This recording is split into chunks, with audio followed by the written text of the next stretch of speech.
À l'initiative de la Société des Amis du Musée du Quai Branly, l'exposition Les Maîtres de la Sculpture de Côte d'Ivoire qui se tient en ce moment au Musée du Quai Branly à Paris met à l'honneur les grands sculpteurs et les écoles de sculpture Baoulé, Dan, Lobi et Senoufo à travers plus de 330 pièces venues exclusivement de Côte d'Ivoire.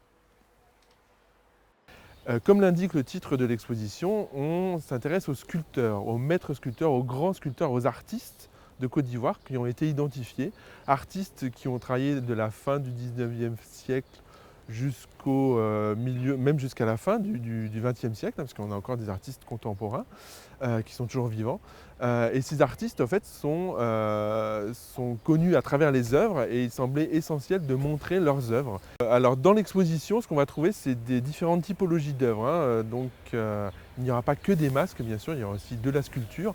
C'est essentiellement l'art du sculpteur. Alors, aussi bien du sculpteur sur bois, qui va travailler le bois, mais aussi des artistes qui ont travaillé le métal. Il y a une petite section qui montre que les artistes ont travaillé parfois aussi la sculpture en métal, qui est une technique tout à fait différente, mais tout ceci est bien expliqué dans l'exposition.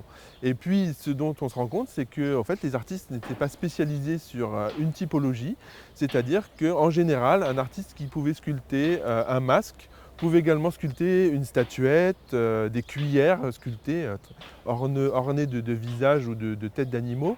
Et puis aussi des petits objets, des poulies, des étriers de poulies de métier à tisser qui étaient utilisés par le tisserand mais qui étaient commandés à des artistes parce qu'il fallait voir de belles choses. Donc on voit que ces artistes étaient appréciés au même titre que des grands artistes d'Occident et qu'on leur passait commande et qu'ils savaient faire des tas de choses très différentes. Les Ivoiriens pourront eux aussi voir cette exposition car elle est désormais accessible à Abidjan et dans plusieurs villes de Côte d'Ivoire grâce à un ingénieux système de web visite. Cette exposition a voyagé en Europe mais ne se rendra pas en Côte d'Ivoire et ça nous semblait extrêmement important que les Ivoiriens puissent découvrir, redécouvrir leur patrimoine et les grands artistes de Côte d'Ivoire. Donc, nous avons réfléchi à un moyen de rendre cette exposition accessible à distance. J'ai identifié un procédé de web visite qui a déjà été mis en place par le musée de la Grande Guerre de Meaux. Nous avons emprunté ce dispositif qui est en fait très simple. Il faut s'imaginer un Skype, une conf call, une conférence via le web qui va permettre à des Ivoiriens, un public en Côte d'Ivoire, en se rendant au musée des civilisations d'Abidjan par exemple, dans une salle de projection, d'assister en direct à une visite. Donc on a une conférencière qui manipule un dispositif de caméra, plusieurs caméras, des caméras fixes qui donnent une idée de l'ensemble de l'exposition, des caméras qui lui permettent de zoomer sur les objets dont elle est en train de parler. Elle circule en fait tout à fait librement dans l'exposition. Ce qui est très nouveau, c'est que il y a beaucoup de musées aujourd'hui qui ont effectivement mis en place des dispositifs de visite virtuelle.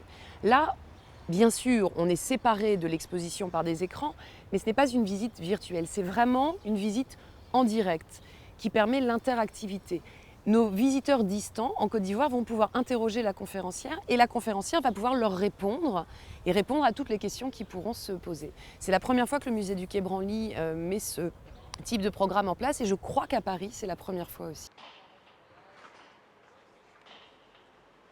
Les web visites sont prévues jusqu'au 20 juillet 2015 et l'exposition en elle-même se tient jusqu'au 26 juillet au musée du Quai Branly à Paris.